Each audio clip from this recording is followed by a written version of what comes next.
Hello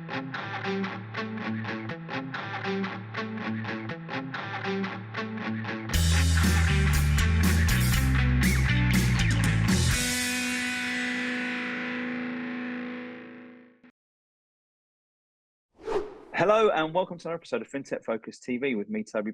And today I am absolutely delighted to introduce you all to Martin de Rijke from Maple. Martin, how are you? Yeah, doing great. Thank you for having me. Really excited to be here. Well, listen, me too. I've known Maple, as we were talking about beforehand, for a little while now. And it's been great to see this sort of growth of the business. I know there's lots of things happening at the moment, which we're going to get into beforehand.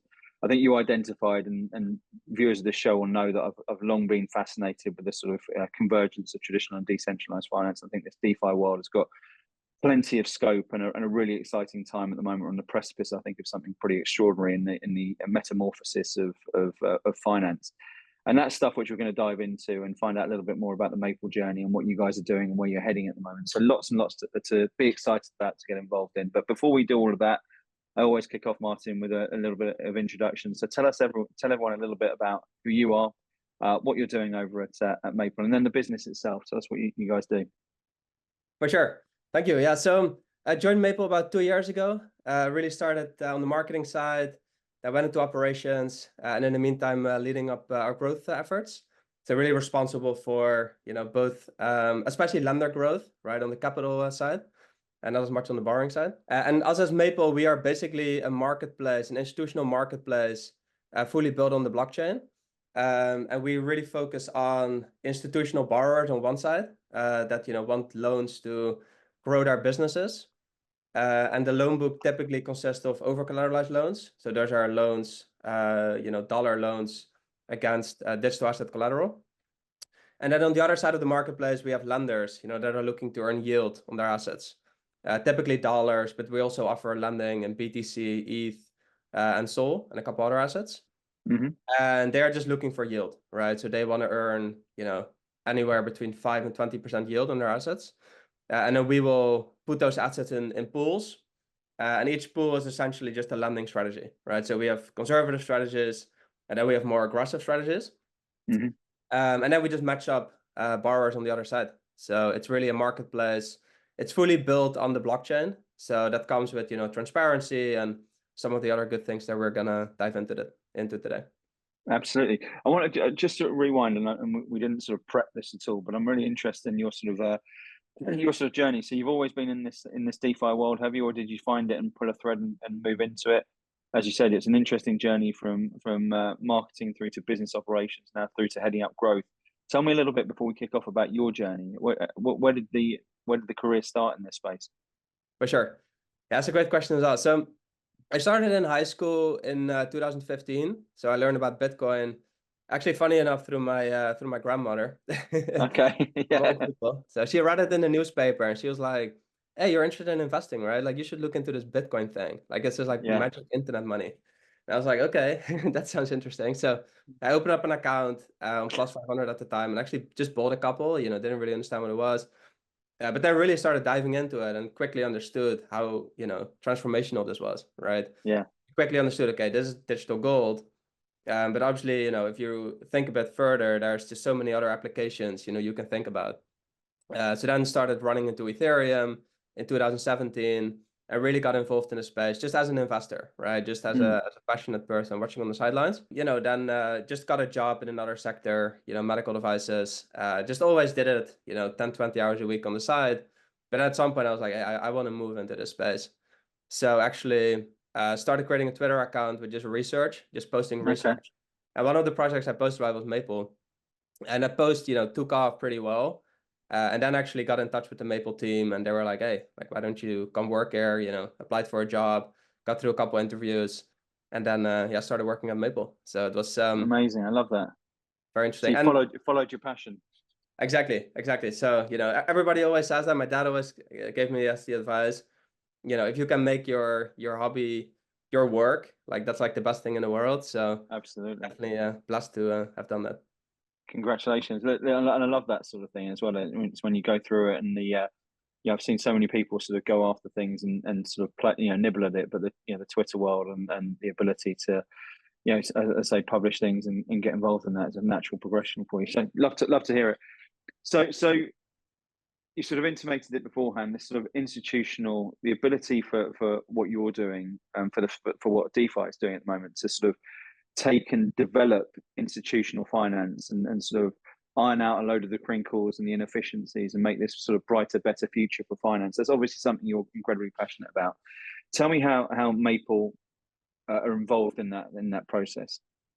For sure. Yeah, that's a great question. And that's really the core mission of Maple.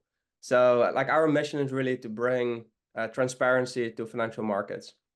Right. So if you think about financial markets, a lot of, there have been a lot of issues in the past, right?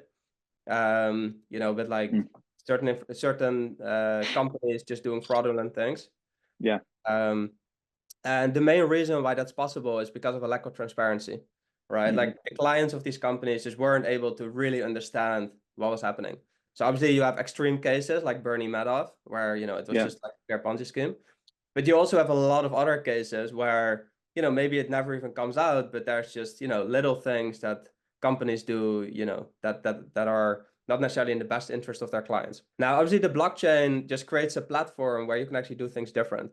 So what we do at Maple is that all of our loans and all borrowers are fully on the blockchain. And what that means is that lenders, at all times can see the full performance of all the loans. So they can see, what interest rates we're charging borrowers. They can see the loan amounts. They can see the borrower concentration. They can see whether borrowers are actually making their interest payments. So basically any metric that they want to see, to evaluate the health of the loan book, so essentially the health of our business, they can just see in real time on the blockchain. And we then make that available in our Maple web app, right? So we basically are connected to the blockchain. So you don't need to be, like a smart blockchain wizard. Like you can just log into our application and, essentially see all those metrics. Very simple to comprehend overview. And would you say that simplicity? I mean, I know you're talking there about the transparency, but to me, the transparency is almost retrospective, right? We've, because of all the things you've just mentioned about beforehand, there for DeFi to sort of go from where it was, a year or two ago, through to where it is at the moment, which is a better position, to where I think it will be in a couple of years' time. All of that, as you say, is built on these foundations of trust. Financial services, one of the areas where the most amount of trust is needed, full stop, in any industry all over the world, I believe.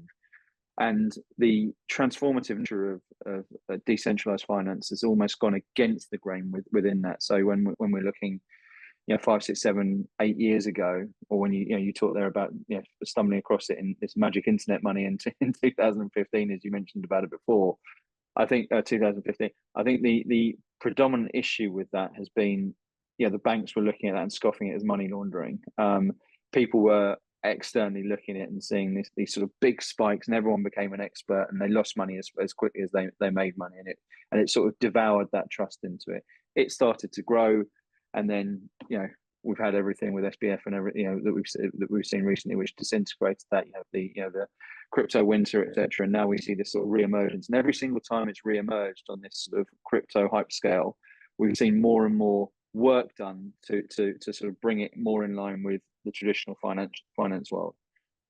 And I think that's pretty much where you've been sort of sat and speaking about so far, about that, built on transparency, built on trust. But talk to me about why everyone should be moving to this world anyway, in terms of how it sort of really develops that institutional finance space. For sure, 100%. Yeah, I think that the key here is that that transparency, that then builds trust, right? Yeah. So a lot of our clients, they actually don't have to just trust us, like on our pretty faces, or on our great documentation, or on our great branding or sales or whatever it is, right? Like they can just log into the application, and at all times they can just see like, hey, what they're telling us, what the strategy is. Are they actually doing that, right now? And are they, and then once they've deposited, are they also continuing to do that, right? And then they can just log in. And we often get our client, because our clients are the ones that love to keep us accountable, right? So we often get questions, and they're like, hey, this loan there, or, oh, we're starting to see that collateral level is dropping. Like, are you guys across it, right? So our clients are almost helping us to manage the business, right? Because they are also interested in obviously their capital preservation, right? So, and it forces us to stay honest, right? Like we, by ourselves, like we want to stay honest, but it's a forcing mechanism to stay honest. So I think that is really the first key, and that's also the main differentiator between Maple and some of these players, like you mentioned, that have fallen in the last bear cycle. Yeah. And the reason they've fallen is because they actually never really upheld those crypto values, right? Like they actually, they were just black boxes, right? Like no clients of FTX knew that they didn't actually have the assets, right? Like nobody knew that. Well, on Maple, that would just be impossible because everybody at all times can see how many loans we have and how many deposits there are, right? So they can always see if in balance we are even. It's incredible, isn't it? And I absolutely agree with you. It's that sort of trust which allows everyone to move further forward. The other big piece that we've spoken about, and I think is probably the most, one of the most important parts of finance alongside this sort of piece of alongside the security, is why fintech, I guess, as a wider term across all sorts of areas, why that's sort of really taken through is with increasing pressure and competition and margin. We're looking everywhere we can for efficiency, and to me, DeFi shrieks efficiency, and it's all there about sort of smoothing out the process and making it as easy as possible for people to interact and go through this journey. As we've become a more digital world in every single thing, and we look at our phones and there's everything we could possibly ever need on our phone, we have expectations that quite frankly, the traditional financial world just hasn't adapted to in any way, shape, or form because of risk and everything else around it. So we're looking and we're yearning and we're pushing for greater productivity, more speed, less friction in the process, and greater efficiency. And I guess that's where you guys sort of really come into the fore as well. 100%. Yeah. And there's this old joke running in traditional finance that the whole world runs on Excel sheets. Yeah. And typically there's only a couple people that understand these Excel sheets, right? Because they're so complicated. Now, the beauty of Maple is that like we don't need Excel sheets, right? Because we actually have smart contracts that actually do all of the accounting and all of the logic. So all the loans are smart contracts, the pools, which are like, the assembly of loans where all the deposits come into, those are all smart contracts. So the interest accrual, the interest payments, those things are all automatically managed fully on the blockchain. So first of all, that makes it fair for everybody, right? Because everybody knows that they are treated fairly and equally as everybody else.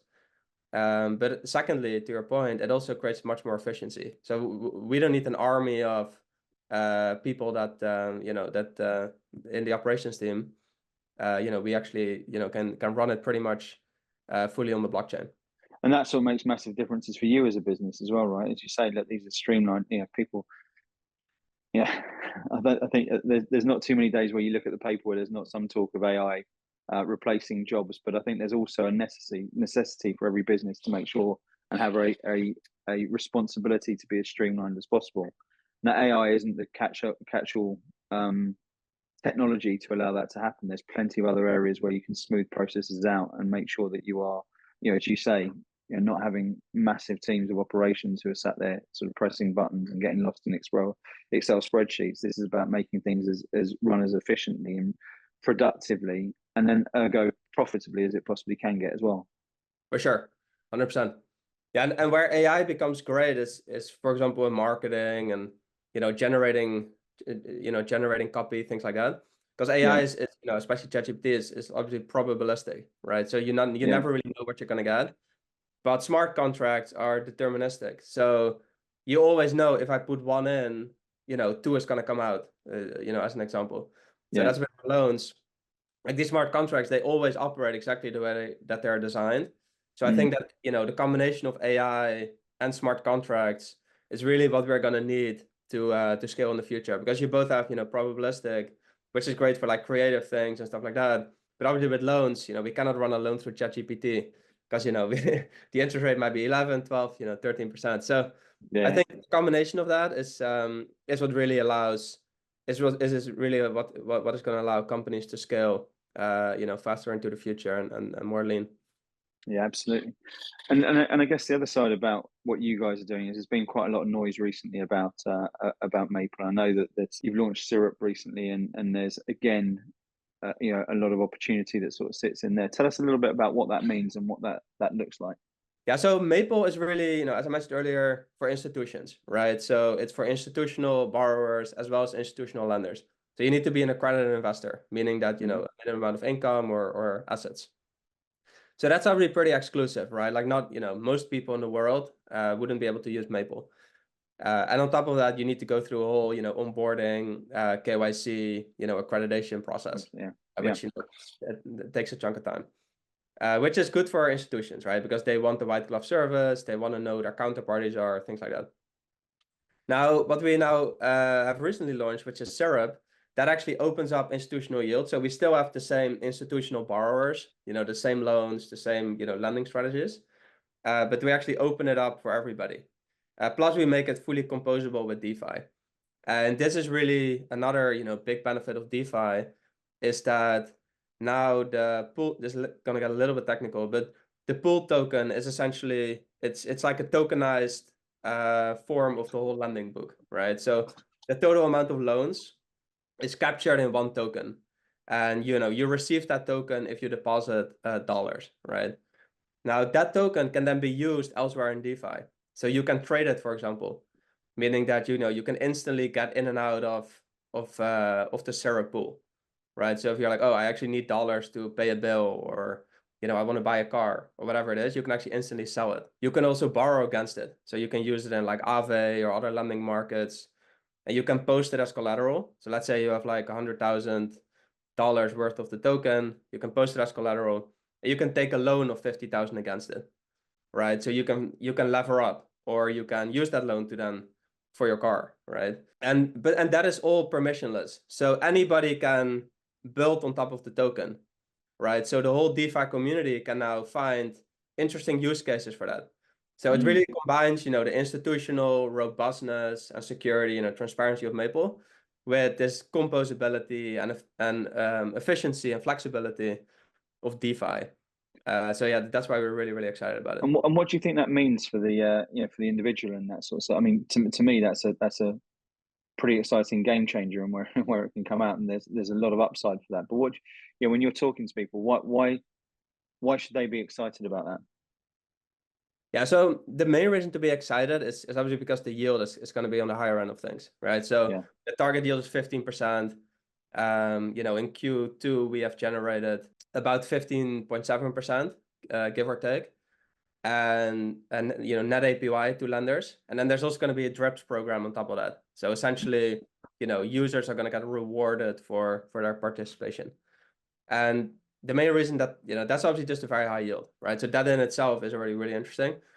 And the reason why that yield is so high is because there's just a shortage of dollars right now in the crypto ecosystem, right? So there's a lot of Bitcoin, a lot of Ethereum, there's a lot of digital assets, but there's still a shortage of actual dollars, right? Because if you have a dollar in a bank account, it's still quite difficult to bring it into crypto.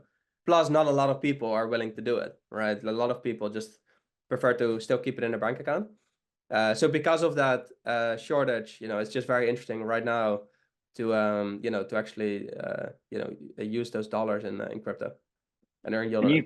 you've been, as you said before, a sort of very big, passionate advocate of this sort of space since you're in high school. We've seen we've seen a roller coaster since 2015 at various different stages, but still, despite that roller coaster, we've seen sort of fairly an average curve that continues to move further forward, and we've seen adoption that looks more and more inevitable to see digital assets as a genuine asset class within the financial ecosystem.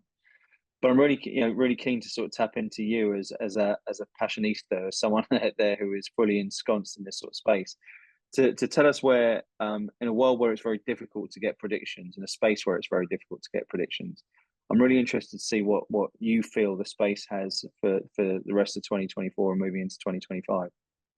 For sure. Yeah, that's a great question. And always It's not an easy one to answer, is it? Exactly. Yeah, I think like my main prediction is that I think we're gonna have like some sort of iPhone moment, and Yeah. I think the iPhone moment the way I would describe that is before the iPhone, we had a ton of smartphones, right? I think the earliest smartphone came out already in like 1995 or like whatever it was.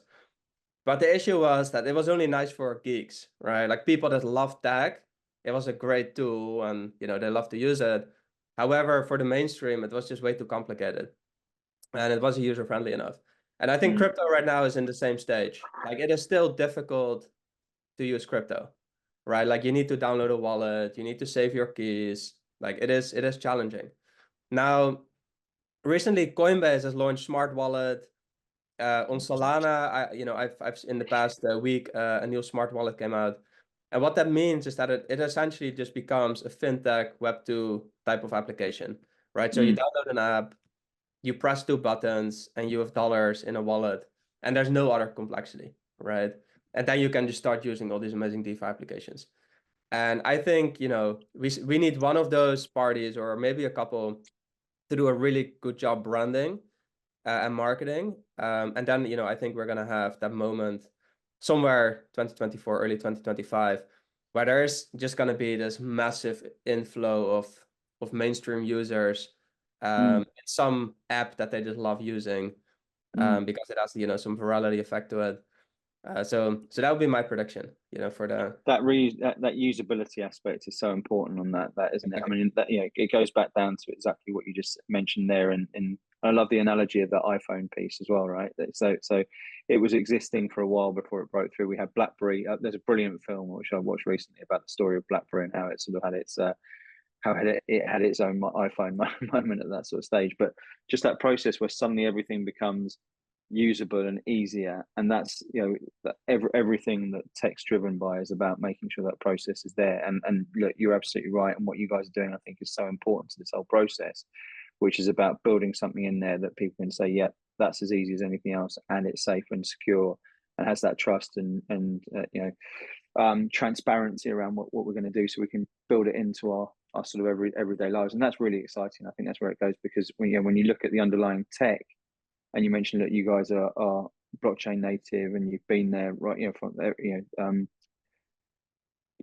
I guess you subscribe completely into that blockchain's ability to change the world of finance. And that's the bit which, when I saw the exodus in 2021 of serious institutional talent that were starting to move across to this sort of space and be attracted to the DeFi world, and to help build and establish that sort of play, that to me was the sort of first concreting that this is going to go into the next sort of phase. The next phase, as you say, is about persuading everyone there's a process here and getting the good jobs, so that there's an app that becomes absolutely inevitable that people then move across to it, because it's just how we do things, right? And that's an exciting spot to be in.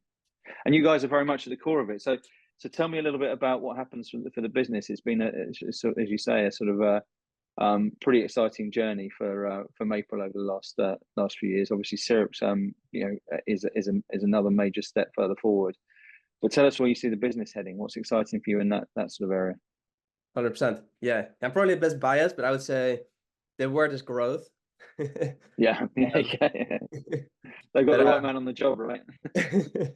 Exactly. Yeah, that's the only word I can really say. But without joking, it is growth. Like we have really, every quarter we have almost doubled, since last summer, quarter over quarter, and we continue to see that this quarter, and we just see more and more institutions on one end just becoming interested in this, and more participants now through Syrup that can access us, right? So our plan is really to continue doubling quarter over quarter, into the next year, and then the way that we really want to do that is by partnering with a lot of DeFi applications. So especially on the Syrup side, right? So what I explained earlier is that Maple right now is still pretty siloed, right? It's like the Maple institutional marketplace, and it is not really like that. We don't have we do have partnerships, but it's not as open as Syrup, right? And Syrup,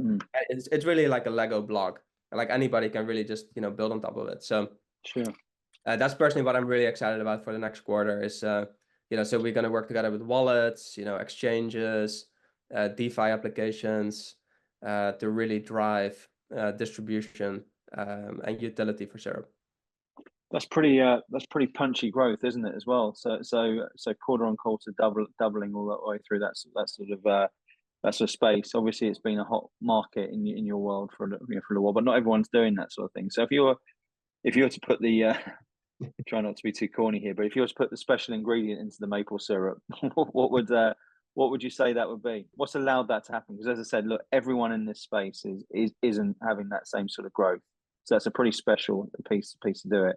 You'll sit there, and I know there'll be a lot of silver pellets as opposed to one silver bullet that sort of gets you to that sort of phase. But what do you think that you guys are doing so right at the moment? For sure, that's a great question. I would say, this is what you hear a lot of like sports players and famous people say as well, but like it is just daily grind and Yeah, relentless pursuit of success. Um, yeah, so the amount of it's just raw hours, put into yeah, it with everybody, and just having like a strong team spirit and just believing in what you're doing, right? Like everybody just really believes in the mission. So then it's easy to get out of bed and just get after it every day. But and the business now is what sort of size? yeah, so it's about 25 to 30 people. So we actually had 3 people join yesterday, so I lost the Oh exact wow, count. But let's yeah. put 30. And that's a remote basis, or is everyone in Yeah. offices, or how are you working it? Yeah, indeed. Yeah, so it is pretty much fully remote. So we do Yeah, have offsites and things like that, but yeah, we're pretty much so yeah. I'm, for example, fully remote from the Netherlands. So, and I see my colleagues about once every couple of months. amazing. So I'm interested in this because this is something that fascinates me. So you guys have done an incredible job scaling over that sort of period. You're fueled with passion, and there isn't a sort of thing there where you're feeling that by looking left and right and seeing your colleagues moving into that sort of space. I guess you've answered this question just by your story already. But to me, when you've got 25 people who are fueled by the same sort of excitement about the industry and the mission of where it can go, and you mentioned if you make your hobby and your passion your job, is that where it works across the entire business? Is this something that's more than just a job for everyone who's in your company?